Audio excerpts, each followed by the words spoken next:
Hello, here we are again. If it's your first time visiting, welcome. Today we are going to be talking about stinkers, prizes, pelts, and mysteries. So stay tuned. Hey everybody, welcome to the Mac Outdoors podcast, where a dynamic mother-daughter duo share their adventures, tips, and advice. I am Mia, and I'll be accompanied by the one and only daughter, Lea. It is time to get to outdoors, hunt, shoot, and spend time with family and friends. Let's get this show on the road. Hi guys, welcome back to another week.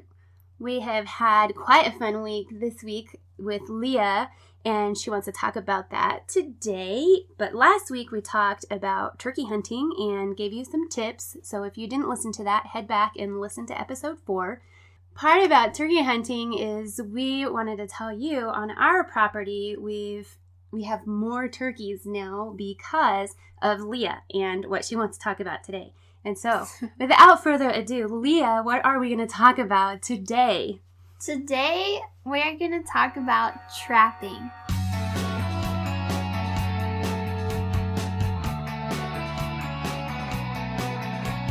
This is my favorite activity to do in the winter, just because there aren't many hunting seasons, and this helps out our population of turkeys, wild turkeys, and even deer, and for our own critters we have out here, like our duck, goats. Right, we have to save their lives as well. So Lea is a predator that traps predators on our property.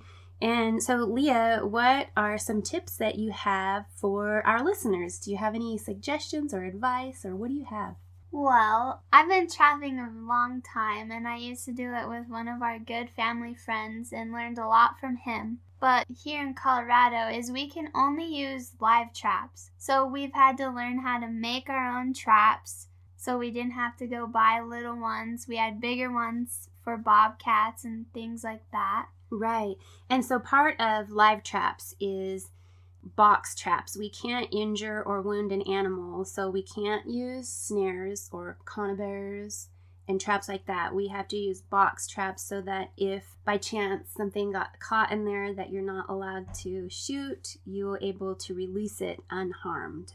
And so she was talking about our family friend that helped her with the trapping. He also has helped me because, as she mentioned, traps, I'm learning how to weld, and welding on her traps has been a perfect place for me to do some work because those animals don't really care what my welds look like, so it's great practice for me.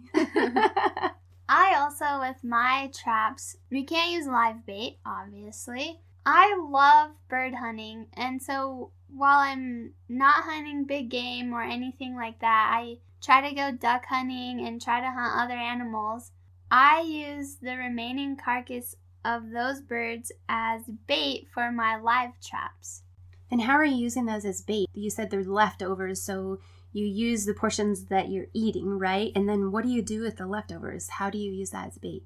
I use the wings separately as attractors. That is a really good way to trap bobcats, is to have an attractor like a wing. In some of my live traps has a little bar we wire the bait on, so when they tug on the bait, it makes the door fall. And in my other traps are just simple ones that you buy at Tractor Supply or something like that. And in those, I use sardines because I know many animals can't resist that. Right. I know animals love the stinkiness of sardines. Yeah. Huh? I even caught a squirrel off of them this year. What all animals did you catch this year? I've caught 3 skunks this year, which was pretty unfortunate. This week I caught one, and I have an enclosed trap, and so there was no easy way to get this skunk. And I tested my patience game and was trying to wait for it to come out. I got tired of waiting, and so I went up and spooked it, so it sprayed me. And then I had to shoot it, and that was quite the event. And so by testing your patience game, what happened when you saw the skunk? Like what were you waiting for when you were testing your patience game? I was waiting. There was no easy way to get a shot of the skunk in the trap, and I didn't want the trap to be super stinky considering it's a fully enclosed one. So I opened the door and stepped back and sat kind of a ways away so I could have a shot if and when it would come out. Ah, so you were waiting for Pepe Le Pew to sneak out of the trap after you opened the door. Yes. How did that go? Not good. I waited like maybe 20 minutes and I was like, nope, I can't wait any longer. So. Ooh, patience wore off. Yes. So what happened? Well, walking up to it, I spooked it. And so it sprayed and got all over me. And I was like, well, shoot. Now I already stink. So I shot it in the trap. So now my trap really stinks. And yeah, it was not a good day of trapping. Yeah.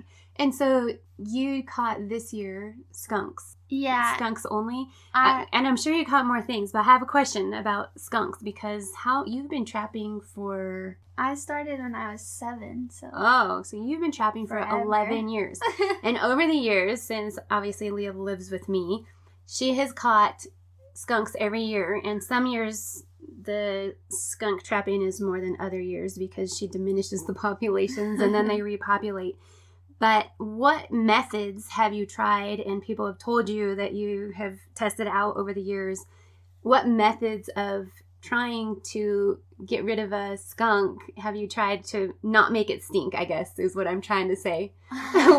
What all techniques have you tried in harvesting skunks without them stinking the place up? There are so many ways that people say, oh, this works, that works. I've been told if you spotlight them, shine a light right in their eye and shoot them, that they won't spray. That if you shoot them from behind, they won't spray. If you shoot them from a long distance away, they won't spray, and stuff like that. Has any of that worked? No. All tested and all are debunked. They don't work. One way that most people say is just drown them. Well, when you have a 6-foot trap, you're not very likely to have this little girl drag it out of the woods to the nearest water source to drown this skunk, and by the time that you get there, it doesn't spray from you spooking it. Right. And so what she's found with some of her smaller traps that skunks have been trapped in is that you can throw a tarp over the trap, then you try to move it with the tarp over it. Sometimes they spray inside the tarp, so be warned, sometimes they do spray inside the tarp. But then you huck the tarp, the trap, and everything into the water to drown the skunk. And sometimes that does work without them spraying. But it's not 100% foolproof. Right. And when you're trapping in the winter, what's the likelihood of having thawed water source near you? And we have little water from snow melt, but not enough to really submerge a skunk. Yes. Without holding the poor little thing's head down, in which case you would get sprayed as well. Right. Oh, goodness. Okay, so on past skunks, we're stinky enough to say.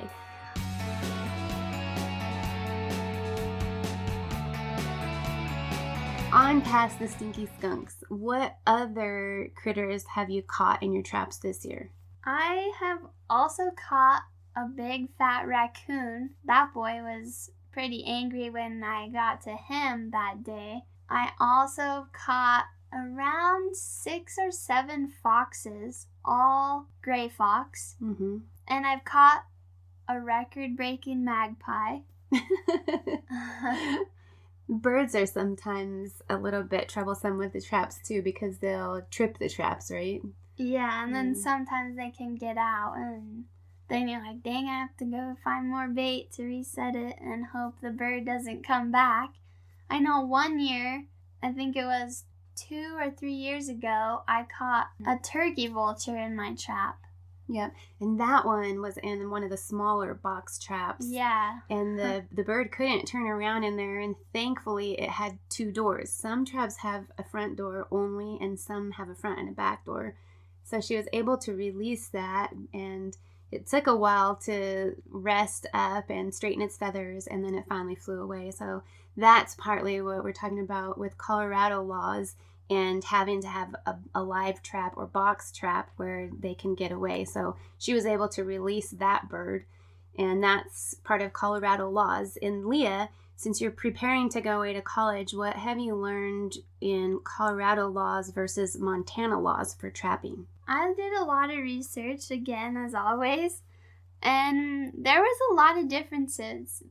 In Montana, they have quotas, whereas in Colorado, we have exact season dates, and it's unlimited for all your fur bear. They also are allowed to use snares and leg holds, all of those. And in Montana, which was interesting, is they only allow residents to trap.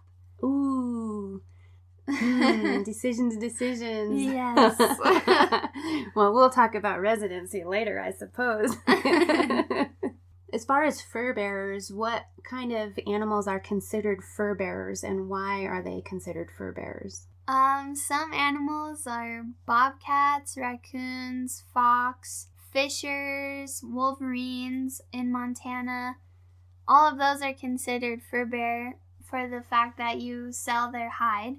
And another one is lynx. In Montana, you can harvest them, but in Colorado, they have reintroduced them about 5 or 10 years ago, and you're not allowed to harvest them, even if you're calling in animals or trapping.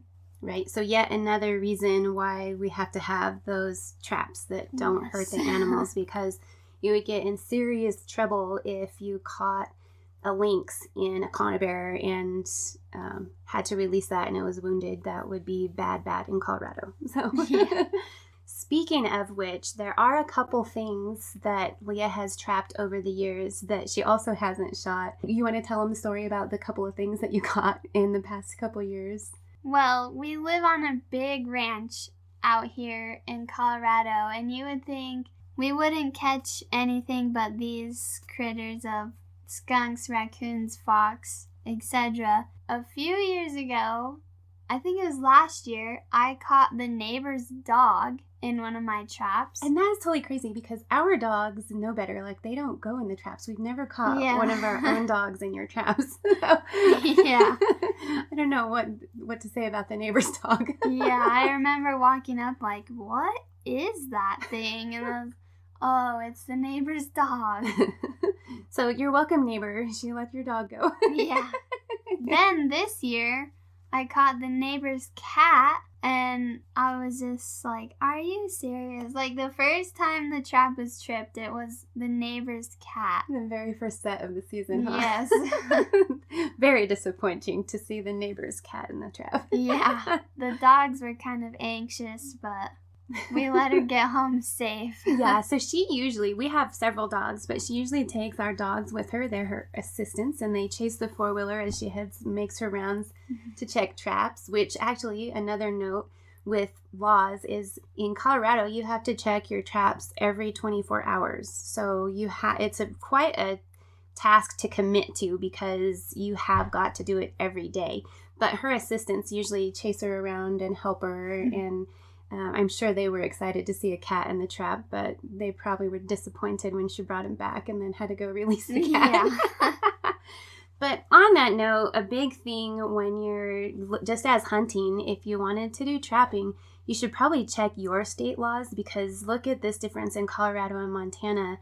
There's big differences in what you can and can't do, as well as season dates and so forth. So make sure to check those rules before you set out on the task of trapping. One of the struggles for me with trapping is this year I have had a mystery critter tripping my traps about every other 3 days. And I use like hog wire as my side panels, and it had been getting out. So I had wrapped it in chicken wire. Well, it managed to fold a little piece of chicken wire over, and so then I've had to wire more and more on this trap to try to get this critter. And so far, it hasn't been back since I modified my trap to this. I even set a smaller trap next to it, and I end up catching a raccoon. And I know the raccoon wasn't the culprit, because there's no way that thing could have escaped my little trap.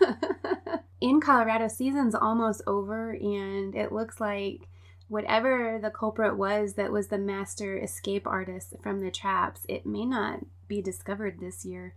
And she actually tried setting our game cameras out there, of which we're going to have to send back because they're not taking pictures now. So there's some mysterious ghost creature out there messing with their cameras, evading photos and evading the trap. So yes, that's part of the fun, I think, is learning and trying different things and trying to outsmart them. A lot of people think trapping is easy and unfair, but there again, it's not always easy. You have to determine a lot of things. And as for that, Leah, how do you know where to set a trap? For me, I look at game trails. I also set game cameras all through the summer. I know this year I had a bunch of foxes on my camera. I had, Which you've caught 5 or 6. Yes, I caught most of those. And I had a badger on my camera, which sadly I haven't caught that, but that would be super cool if I caught him. I had raccoons and coyotes, all kinds of things. I even had the neighbor's cat on camera, and I caught that. So she's picking good locations, and part of with these box traps, it's different to set a leg hold or a conibear as far as your set. But when you set a box trap, she's setting it near these game trails, but she also has to brush them in to disguise them, just like you would a hunting blind. Yes, which is sometimes challenging, because some areas are more covered than others. Sometimes I've had them in the plain open. I know where I had a game camera. They were crossing a ditch, but there was no trees or bushes, so I've had to cover it. And that trap actually did really well. Sometimes it takes a lot of extra time to really scout out these locations. And sometimes I'll find one location that's really good, and I'll cross the ditch and walk a few hundred yards and then find the real honey hole of a different trail that these animals are crossing on. It does take a lot of time not only to check them every day, but to find places to set them. And the exciting thing is, as we mentioned, turkey hunting in the beginning of this show, we have had an increased population of turkeys on our property since Leah started trapping several years ago. And we're excited to see them coming back again this spring. So that's the great news about her efforts. So for all of you who are looking to learn more tips and tricks about trapping, follow Leah on her social media sites. You can find her on Facebook. Her page is Leah Leggett. On Twitter, you can find her at Leah_Huntress. And Instagram, Leah_Huntress as well. And if anyone out there has a Snapchat, I know I share my trapping adventures on there, and my username is Leah_Huntress. So you can check her out there with trapping. And don't forget to subscribe to our websites. Mine is miaanstine.com. Hers is leahleggett.com. And as always, we really appreciate your support. The listeners are growing every week, and we're so excited. We look forward to sharing more with you. Thank you. Thanks for tuning in, guys. Catch us next week.